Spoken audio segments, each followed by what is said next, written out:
Today we will learn the sound of letter F through story. So let's begin.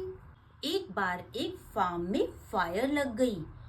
Frank the fireman ने fire के साथ fight की और उसने अपनी होस निकाली और उसमें से फ फ फ करता पानी आया। So kids, the sound of letter F is F, F. Thank you.